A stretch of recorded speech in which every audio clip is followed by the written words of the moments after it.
La Revolución Rusa es uno de los grandes acontecimientos del siglo XX. Arrasó al zar Nicolás II y junto a él toda huella de una antigua tradición. Su imperio se vino abajo tras una sucesión de sublevaciones que culminaron en el golpe de Estado del 7 de noviembre de 1917. Cuando la dinastía Romanov celebró su tricentenario al principio del siglo, la tempestad ya se cernía aunque el país lo ignoraba.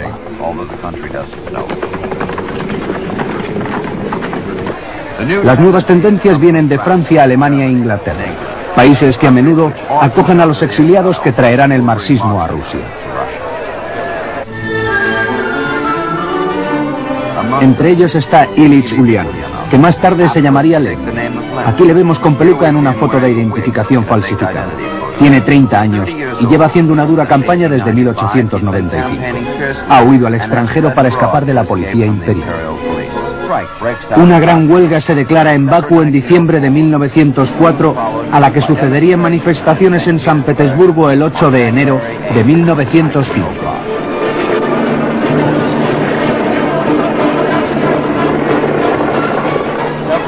Miles de trabajadores marchan hacia el Palacio de Invierno del Zar para presentar una petición exigiendo mejoras en las condiciones laborales, así como en los derechos civiles y políticos. Por orden del zar, las tropas que guardaban el recinto del palacio abrieron fuego sobre los manifestantes, dejando más de 100 muertos y miles de heridos.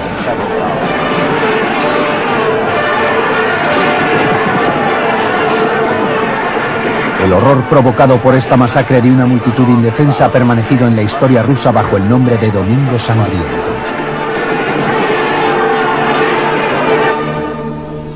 En el ejército y en aquellas unidades de la marina compuestas principalmente de trabajadores, la revolución se está tramando. El motín más famoso sigue siendo el del buque de guerra Potemkin. Cientos de otros motines estallan desde Kronstadt hasta Sebastopol. Desde Odessa a Moscú los movimientos se generalizan. El país entero está al borde de una insurrección y el primer soviet se forma en San Petersburgo, un consejo de trabajadores que se convierte en un tipo de gobierno provisional. El presidente de este soviet es la tercera gran personalidad de la revolución, Lev Davidovich Brodsky, conocido como Trotsky. Durante más de un mes fascina a las multitudes con su vitalidad. Lenin crea un periódico clandestino. Ha nacido el Pravda. Llama a los proletariados a sublevarse junto a los campesinos. Ataca la política del zar Nicolás II y a pesar de su apariencia confidencial, el periódico contribuye a popularizar las ideas de Lenin entre las clases trabajadoras. Cuando estalla la Primera Guerra Mundial, hay más de 2 millones de huelguistas. El final del régimen no está lejos. En agosto de 1914, la catástrofe de Tannenberg llega como un mal presagio para la continuación de la operación militar.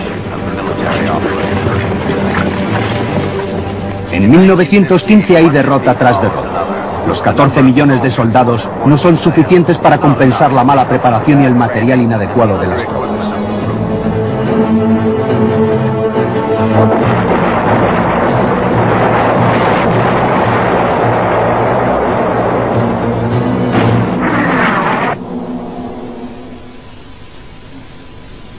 Al final de 1916, a pesar de una ofensiva brillante del general Brusilov, las pérdidas rusas son enormes. Más de 1,5 millones de muertos y 2 millones de prisioneros. Al principio del 1917, el hambre, el frío y la guerra llevan a la población al límite de su paciencia y las manifestaciones se hacen más frecuentes. Esto es exactamente lo que ocurre en Petrogrado el domingo 26 de febrero, cuando los guardias abren fuego sobre una procesión de mujeres y huelguistas que marchan hacia la luz. Hay muchas víctimas entre los manifestantes. Al día siguiente, los soldados abandonan sus cuarteles para ponerse al lado de la multitud y reunirse para apoyar a la revolución que esta vez ha empezado de verdad. Al darse cuenta de que ya no puede quedarse en el poder, Nicolás II se resigna a la abdicación, después de intentar en vano entregar la corona a su hermano el gran duque Michael, quien la rechaza y deja todo el poder en manos del gobierno provisional. En la primavera de 1917, Alemania ayuda a Lenin a regresar a Rusia. En ambos países la guerra es el asunto de prioridad. Tanto Lenin como el Soviet de Petrogrado hacen campañas para acabar con la lucha, mientras que Berlín desea librarse del frente del este para poder concentrar sus tropas en el oeste frente a los aliados.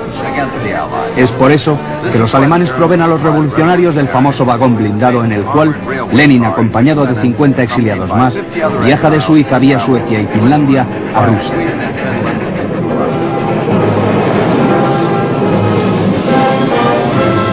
Lenin llega a Petrogrado un mes después de la caída de la monarquía. Pocos días después, León Trotsky regresa de su exilio en Boston. Los dos héroes de la revolución están ahora preparados.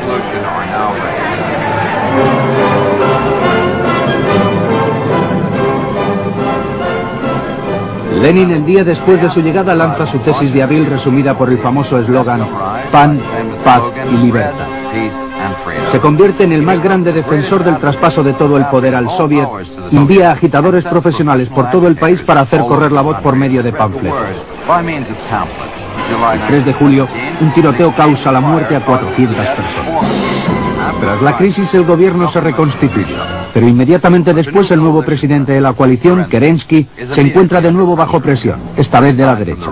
El general Kornilov organiza un golpe de Estado con el fin de eliminar la anarquía en el ejército y establecer una autoridad sólida para hacer frente a la catastrófica situación militar.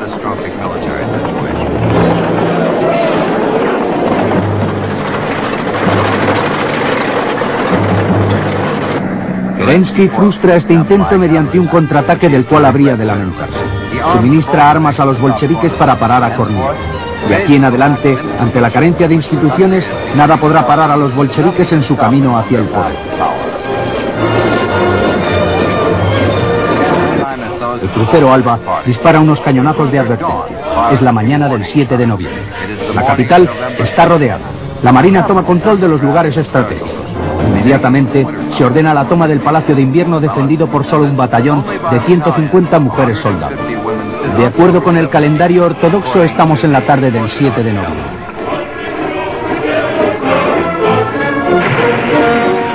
Dentro del Palacio de Invierno toman de rehén al gobierno. Hacia las 2 de la madrugada, un pequeño grupo de soldados, seguidos de una multitud desorganizada, toman el palacio. 3 oficiales son heridos y se producen saqueos. Detienen a los ministros. El primer gobierno de Lenin se reúne. Al llegar al poder, los bolcheviques encuentran la situación bastante diferente a la prevista en sus teorías. Pero Lenin sabe que si la revolución ha de triunfar, la guerra debe cesar. Firma un armisticio y empieza a negociar con los alemanes. Trotsky es uno de los negociadores.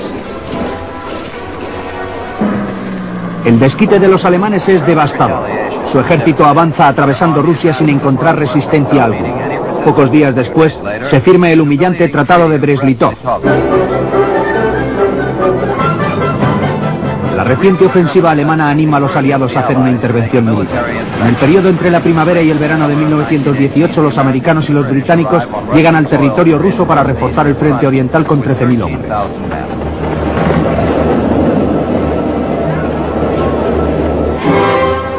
Ante estas intervenciones externas, Lenin reacciona violentamente.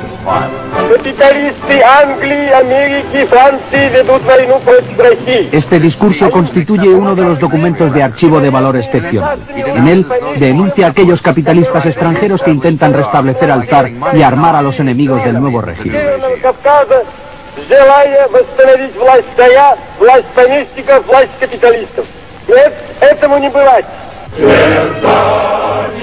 Es el principio de la guerra civil. Los comunistas se dan cuenta de que deben crear un nuevo ejército rojo urgentemente. Frente a los rojos está el ejército blanco, compuesto por cerca de 150.000 hombres bajo el mando de jefes militares como Denikin, Kornilov y Yudenich. Frente a este peligro, Lenin decreta que el ejército sea reforzado. Confía el mando del ejército a Trotsky, quien da la espalda al romanticismo revolucionario y demuestra ser un táctico excepcional y un líder implacable. Lenin usa la fuerza para salvar la revolución. Establece un sistema de represión fundado sobre la checa, la policía política. En 4 años ejecutan a 140.000 personas y deportan a otros 60.000 a 130 campos de prisión. Como gesto simbólico, asesinan al zar y a toda su familia. Rusia está en una situación desastrosa. El frío, el hambre y las enfermedades conducen al país al caos. Frente a esta situación catastrófica, Lenin lanza el llamado comunismo de guerra para alimentar al país y dar trabajo. Las medidas que toma son muy severas. Durante este periodo, Lenin, tras un atentado del que sale gravemente herido en el hombro, hace su primera aparición en público en mucho tiempo.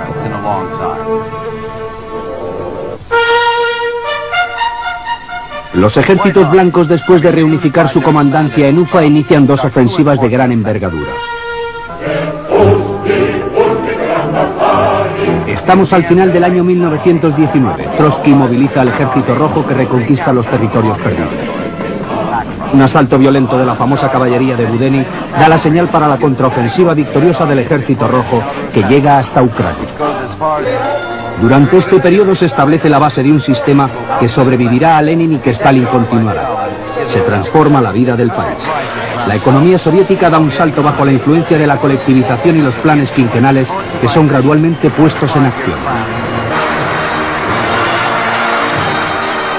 El culto a la personalidad de Lenin está en su apogeo y cuando aparece en las calles pasa su tiempo firmando autógrafos.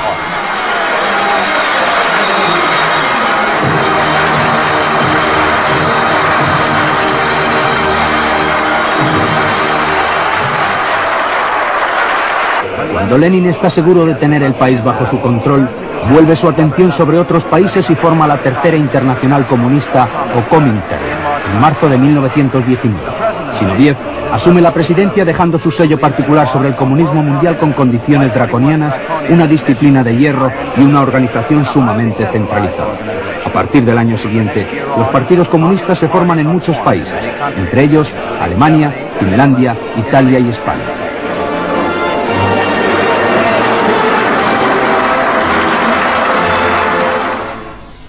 Una de las sublevaciones más violentas empieza en Kronstadt. La crueldad de las represalias produce tanto pánico que Lenin, al darse cuenta de que el comunismo absoluto está fallando, crea la NPE, la nueva política económica.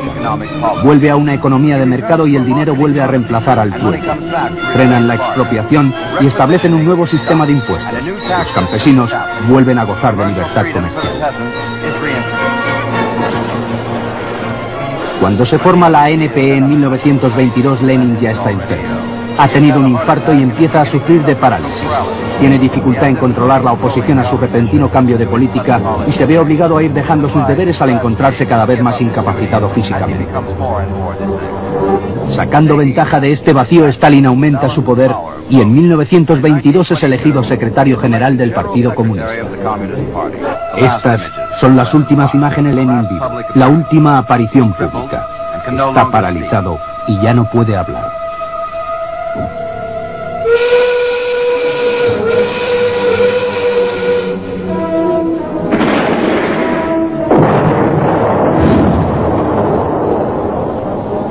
Lenin muere el 21 de enero de 1924, justo antes de cumplir los 54 años.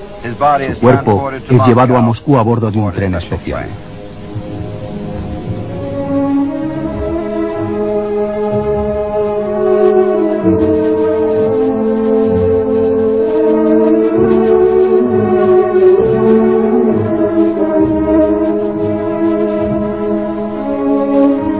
Desde los 17 años, se había dedicado completamente a la revolución que él había personificado desde octubre de 1917 hasta su muerte. Fue él quien estableció el sistema unipartidista que llevó al más extremo totalitarismo. Entre los altos cargos del régimen, delante de los restos mortales de Lenin, está su sucesor.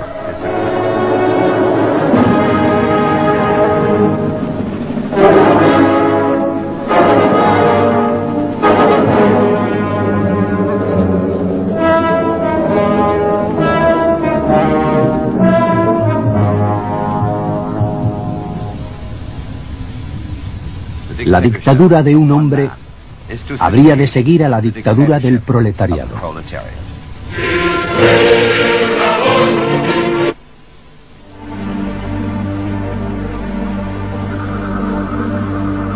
Mueren 8,5 millones de hombres en la